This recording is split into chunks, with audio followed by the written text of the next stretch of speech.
अब तक हमने सुना कि जैसे ही आर्यांश को आहाना के दादाजी के बारे में पता चलता है, वो दौड़ता हुआ अपने कैबिन से निकलकर आहाना से मिलने चला जाता है। आर्यांश को पूरे रास्ते बस आहाना का वो मुस्कुराता चेहरा याद आ रहा था। आज वो कितनी खुश थी। ये सोच सोच कर आर्यांश का दिमाग खराब हो रहा था कि जब आहाना को उसकी सबसे ज़्यादा ज़रूरत थी वो वहाँ नहीं था। आर्यांश, कुछ नहीं होगा तुम्हारे दादाजी को। मैं आ रहा हूँ। मुझसे बहुत बड़ी गलती हो गई। मुझे तुम्हें छोड़ के जाना ही नहीं चाहिए था।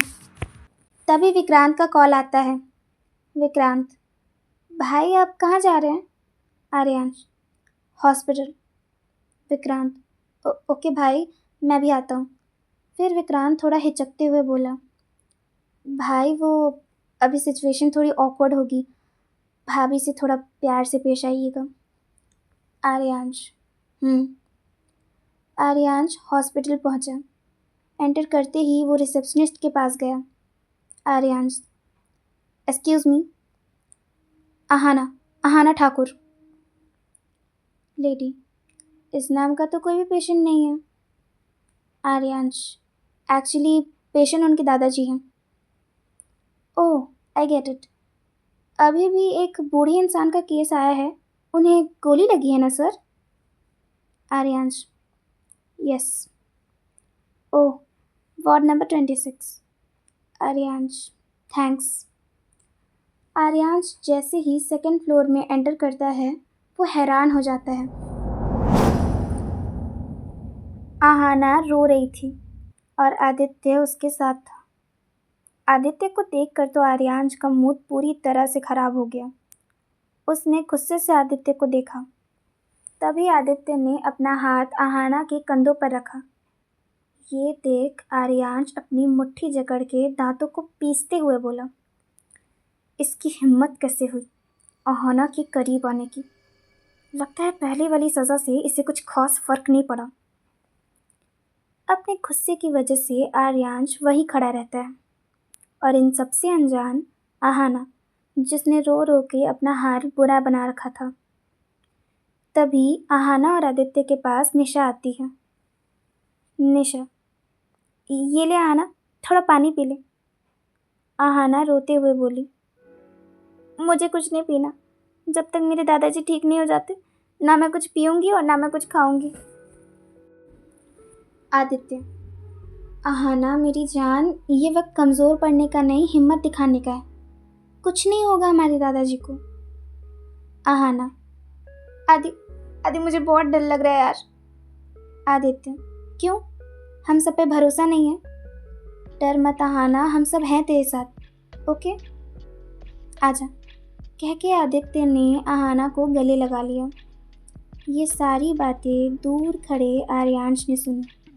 एक तो आदित्य की मौजूदगी उसे ऐसे ही गुस्सा दिला रही थी, ऊपर से आहाना के साथ ये मीठी मीठी बातें और उसे गले लगाना आग में घी का काम कर रहा था।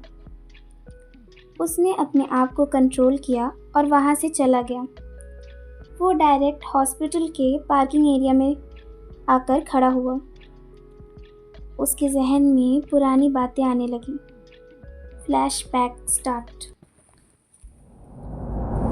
राजशेखर, क्यों? आखिर क्यों तुमने मुझे इतना बड़ा धोखा दिया? कम से कम हमारे बच्चों के बारे में सोच लेती। अरे तुम्हारी इन हरकतों से आर्यांश और विक्रांत पर क्या असर पड़ेगा, कभी सोचा है तुमने? सुधा, क्या करूं? तुमने तो आज तक कभी जानने की कोशिश ही नहीं की कि मुझे क्या चाहिए। बस दिन भर काम काम और काम। राजशेखर, मैं काम में बिजी रहता था और तुम अपनी ज़रूरतें पूरी करने बाहर चली गई। छी! सुधा, हाँ मैं मिलती हूँ युवराज से।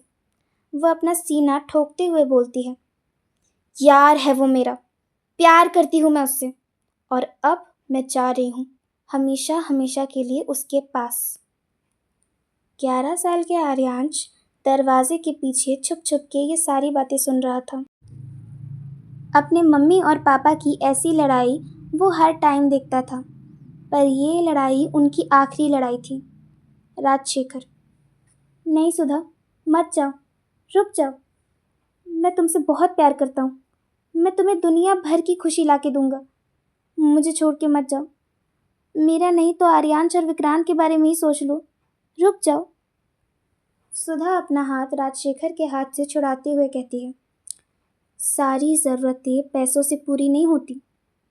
तुम कभी मुझे वो खुशी दे ही नहीं पाए जो युवराज ने मुझे दी। मैं जा रही हूँ तुम्हें छोड़ के, कहकर वो अपना सामान उठा के वहाँ से चली जाती है। राजशेखर, सुधा, सुधा रुको, रुक जाओ, प्लीज़ रुक जाओ। Flashback and. आर्यांश जोर से चिल्लाता है, नहीं। वो होश में आता है और कहता है, नहीं, मैं अहाना को खुद से दूर नहीं जाने दूंगा। मैं उससे प्यार करता हूँ, इतना ही काफ़ी है। मुझे उसे जल्द से जल्द अपना बनाना होगा। तभी आदित्य किसी से फ़ोन में बात करते करते पार्किंग एरिया की तरफ आ जाता है। आर्यांश जैसे ही उसे देखता है, गुस्से में अपनी मुट्ठी भींच लेता है। तभी आर्यांश की नज़र अपने बॉडीगार्ड पर पड़ती है, जो आदित्य के पास ही खड़ा था। आर्यांश ने उसे इशारा किया। बॉडीगार्ड समझ गया। उसने आदित्य को अपने गन से सर के पीछे ज़ोर से मारा। आदित्य ज़ोर से चिल्लाता है, आह! उसके बाद बॉडीगार्ड उसे गाड़ी के डिक्की में भर लेता है और आर्यांश की तरफ गर्दन हिलाता है। आर्यांश वहाँ से चुपचाप चला जाता है। दूसरी तरफ हॉस्पिटल में डॉक्टर अहाना और निशा के पास आते हैं और कहते हैं, मिस्टर दयाल की हालत बहुत क्रिटिकल है। ऑपरेशन करना होगा कुछ घंटों में। अहाना, क्या हुआ उन्हें? वो ठीक तो हो जाएंगे ना? डॉक्टर, देखिए, हम अपनी पूरी कोशिश करेंगे। ये तो वो लकी थे कि गोली उनके हार्ट में नहीं लग के थोड़ी सी नीचे लगी है। पत्थर में उनका सर लगने की वजह से सर में भी अच्छी खासी इंजरी है। हमें जल्द से जल्द उनका ऑपरेशन करना होगा। निशा, हाँ तो डॉक्टर कर दीजिए ना। डॉक्टर, देखिए, ये बहुत क्रिटिकल ऑपरेशन है। मैंने हमारे स्पेशल हार्ट सर्जन को बोल दिया है, वो आते ही होंगे। आप जल्द से जल्द 50 लाख रुपए डिपॉजिट कर दीजिए। ये कहकर डॉक्टर वहाँ से चले जाते हैं। आहाना, निशा, 50 लाख रुपए? मेरे पास तो 5 लाख भी नहीं है। निशा, यार ये तो बहुत बड़ी अमाउंट है। तभी पीछे से एक आवाज़ आती है। कौन है वो इंसान? क्या होगा कहानी में आगे? जानने के लिए सुनते रहिए सांसों में बसे हो तुम, only on my YouTube channel dreaming with Preeti. Subscribe for more.